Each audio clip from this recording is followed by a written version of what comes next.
Good afternoon friends, कैसे हैं आप सब लोग? House the life going on? कुछ थोड़ा सा इनबॉक्स किया कीजिए ना मैसेज, कैसा लगा वीडियो, कुछ फीडबैक दिया कीजिए। क्या नेक्स्ट चाहते हैं आप लोग मुझसे कि मैं क्या नया वीडियो बनाऊं? थोड़ा सा फीडबैक दिया कीजिए ना प्लीज़। और जिनको मेरा वीडियो अच्छा लगे तो प्लीज़ सब्सक्राइब भी किया कीजिए। Thank you so much. तो डॉक्टर सीमा आपके समक्ष आज फिर से है, वापस अपने डायबिटीज़ को लेकर। डायबिटीज़ में एक बहुत इम्पॉर्टेंट बात जो आज बताना चाहती हूँ, जो बहुत लोगों को पता भी होगी। हम लोग जानते हैं कि डायबिटीज़ एक इंडिपेंडेंट रिस्क फैक्टर है कार्डियोवैस्कुलर डिसऑर्डर होने के लिए।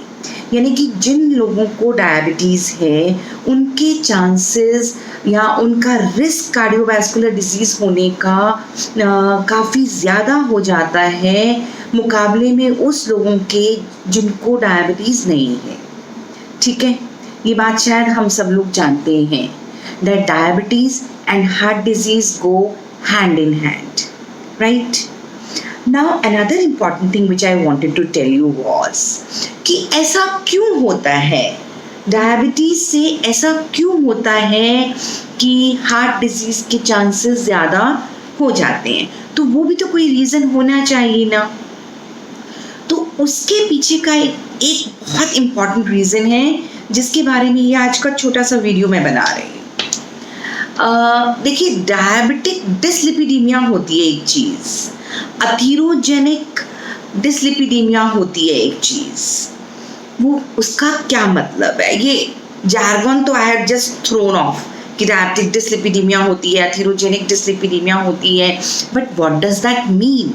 इसका मतलब ये है कि इस तरीके के लिपिड प्रोफाइल में चेंजेस होते हैं डायबिटिक्स को, स्पेशली जिन लोगों को डायबिटीज़ है उन लोगों के कोलेस्ट्रॉल मेटाबॉलिज्म में या कोलेस्ट्रॉल लिपिड प्रोफाइल में इस तरीके के चेंजेस होते हैं कि जिसके चलते आपकी हार्ट की आर्टरीज जो हैं वो ब्लॉक हो जाती हैं और जिसके चलते फिर हार्ट अटैक होने का या एमआई होने का रिस्क बढ़ जाता है।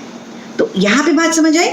अथीरोजेनिक, अथीरोमा का मतलब आपकी हार्ट की आर्टरी में कोई ब्लॉकेज होना, कोलेस्ट्रॉल का जमा होना, लेमैन की लैंग्वेज में चर्बी जमा हो जानी, जिसके चलते ब्लॉकेज हो गई। और जब ब्लॉकेज हो जाएगी, ज़्यादा ब्लॉकेज हो जाएगी, ज़्यादा आर्टरीज में ज़्यादा परसेंटेज की ब्लॉकेज हो जाएगी, तो मरीज़ को एमआई आ सकता है, यानी कि मायोकार्डियल इन्फॉक्शन हो सकता है, यानी कि हार्ट अटैक आ सकता है। राइट? यहाँ तक बात समझ में आई? तो अब उनके डायबिटिक्स के लिपिड प्रोफाइल में हमको ऐसा क्या देखना है कि जिससे कि हम स्क्रीन कर सकें कि ये डायबिटिक जो है ये आगे जाके हार्ट अटैक का रिस्क इसको ज़्यादा है मुकाबले में या कंपैरिजन में किसी दूसरे डायबिटिक को जिसको हार्ट अटैक का रिस्क उतना ज़्यादा नहीं है। तो आपको उनका एक लिपिड प्रोफाइल कराना अति आवश्यक है। और लिपिड प्रोफाइल में आपको क्या चीज़ देखनी है, किस चीज़ पर ध्यान देना है ताकि आप उस चीज़ को फिर ट्रीट कर सको। तो देखिए, लिपिड प्रोफाइल में क्या क्या चीज़ें होती हैं, पहले ही छोटा सा बताती हूँ।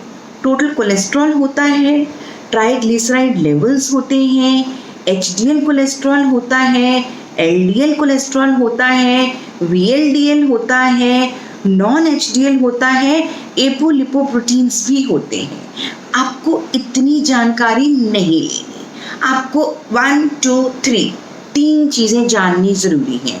टोटल कोलेस्ट्रॉल कितना है, 200 से नीचे नीचे रहना चाहिए। जिस व्यक्ति को हार्ट अटैक का रिस्क है या जिस व्यक्ति को पहले हार्ट अटैक आ चुका है या जिस व्यक्ति को पहले स्ट्रोक हो चुका है या जिस व्यक्ति की फैमिली हिस्ट्री है हार्ट अटैक की, अर्ली एज में डेथ हुई है किसी की हार्ट अटैक की में आपकी फैमिली में, या अर्ली एज में स्ट्रोक हुआ है किसी को आपकी फैमिली में, तो ऐसे लोग थोड़े रिस्क में होते हैं।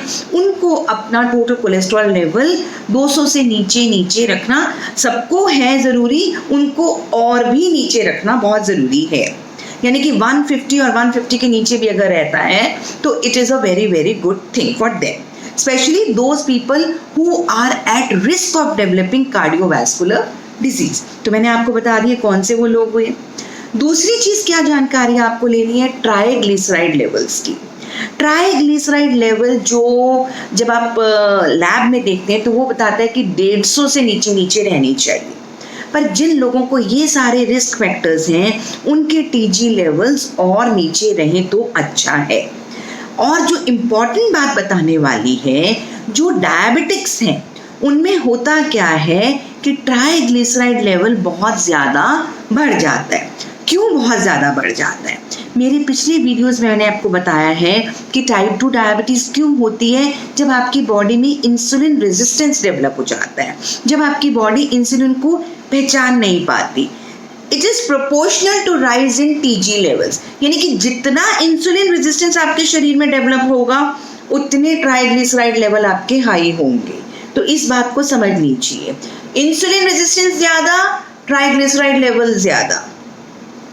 ट्राइग्लिसराइड चेक कर रहे हो, ज़्यादा नहीं है, 90 है, 80 है, वेरी गुड है, आपका इंसुलिन रेजिस्टेंस नहीं होगा, कम चांसेस हैं कि आप डायबिटिक होंगे। तो डायबिटिक्स में ज़्यादा करके ये बात समझ लो मेरी, ट्राइग्लिसराइड लेवल आपका बढ़ता है और उसको नहीं बढ़ने देना, क्योंकि जो ट्राइग्लिसराइड लेवल है वो खुद में ही एक लिपिड प्रोफाइल पूरी अलग चीज़ है। Triglyceride level is an independent risk factor for making you develop a cardiovascular disease. वो अकेला वो उतना काम कर सकता है कि आपके हार्ट को क्षति पहुंचा सके।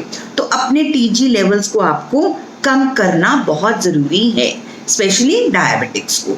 दूसरी चीज़ डायबिटिक्स में क्या होती है कि हाई डेंसिटी लिपोप्रोटीन्स यानी कि HDL लेवल्स, जिसको कि हम अच्छा कोलेस्ट्रॉल बोलते हैं, जो आपको आपके नट्स में मिलेगा, जैसे कि आप अगर अखरोट खाते हैं या बादाम लेते हैं, इन चीज़ों में बहुत अच्छा, अगर इसको रेगुलरली लेते हैं तो आपके HDL लेवल्स काफ़ी अच्छे पाए जाएंगे।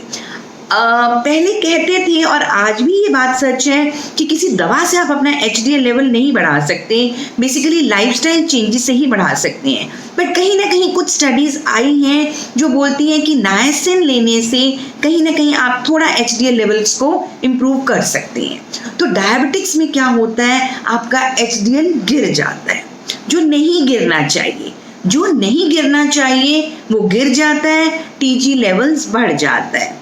LDL होता है लो डेंसिटी लिपोप्रोटीन, इसके अंदर स्मॉल डेंस पार्टिकल्स होते हैं।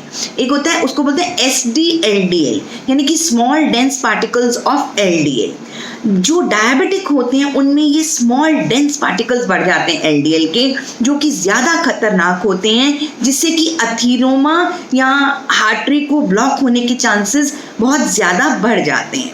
तो ये 3 चीज़ें ध्यान देने वाली हैं, TG लेवल्स नहीं बढ़ने चाहिए, HDL नहीं गिरना चाहिए और LDL नहीं बढ़ना चाहिए। ये 3 चीज़ें डायबिटिक्स में गड़बड़ा जाती हैं, जिसके चलते आपको बोलते हैं अथीरोजेनिक डिसलिपिडीमिया हो गया, यानी कि उस तरीके का डिसलिपिडीमिया हो गया, उस तरीके के लिपिड प्रोफाइल में डिसरेगुलेशन हो गई, जिससे कि कार्डियोवैस्कुलर डिजीज होने के चांसेस बढ़ जाते हैं और अत्यधिक बढ़ जाते हैं अगर आपके अंदर और भी ज़्यादा कार्डियोवैस्कुलर रिस्क फैक्टर्स हैं। तो मेरी बात आज समझ में आई? तो ध्यान किस चीज़ पे देना है, अपने टोटल कोलेस्ट्रॉल पर भी देना है, LDL पर देना है, स्पेशली स्मॉल डेंस पार्टिकल्स बढ़ते हैं, ट्राइग्लिसराइड्स पर देना है और HDL पर देना है। अगर ये चीज़ें मेंटेन रहेंगी ना तो दोस्तों बाकी लिपिड प्रोफाइल खुद ब खुद नॉर्मल हो जाएगा। तो अब इन चीज़ों को ठीक करने के लिए 2 बातें हैं। पहली बात आपकी लाइफस्टाइल है, दूसरी बात दवा है। अगर लाइफस्टाइल से ना बन पाए तो दवाइयों पर आना पड़ता है। लाइफस्टाइल में 2 ही चीज़ें होती हैं, physical activity and your nutrition. और दवा में 3, 4, 5 कैटेगरीज ऑफ मेडिसिन हैं, जो अगर आप चाहेंगे तो मैं उनको डिस्कस करूंगी, अगर आप नहीं चाहेंगे तो मैं इसी वीडियो में थोड़ा सा आपको बताऊंगी। तो kindly give me a feedback. एक होते हैं स्टैटिन। स्टैटिन्स आप सब जानते हैं कि आप लोग जैसे अटोरवास्टैटिन, रोजुवास्टैटिन, तो ये होता है स्टैटिन ड्रग। तो ये मैक्सिमम लोग ले रहे होते हैं और डायबिटिक्स में ये देखा गया है कि 10 में से 9 लोगों को डिसलिपिडीमिया है।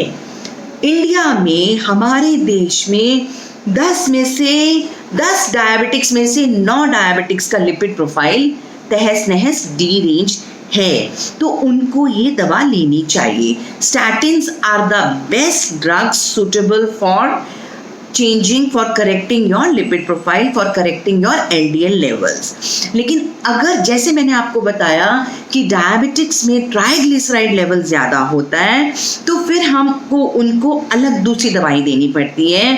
तो जैसे कि फाइब्रेट्स देने पड़ते हैं, जैसे कि एसिटिमाइड देना पड़ता है, नायासिन भी देना पड़ता है, ओमेगा 3 फैटी एसिड्स का भी एक अच्छा रोल है। और अब एक नया ड्रग आ गया है PCSK9 इनहिबिटर्स, ये भी काफ़ी अच्छा काम करते हैं उन लोगों में जिनमें ये पहले के दिए हुए ड्रग्स काम नहीं कर रहे। अगर आप इस दवा को ऐड कर लेंगे तो लिपिड प्रोफाइल या LDL लेवल्स बहुत अच्छे से लो हो जाते हैं।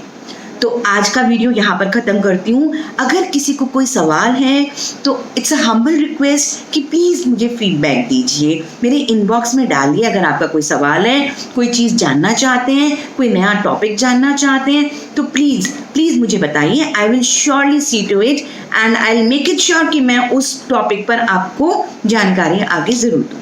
So thank you very much. Have a wonderful day ahead. Thanks a lot.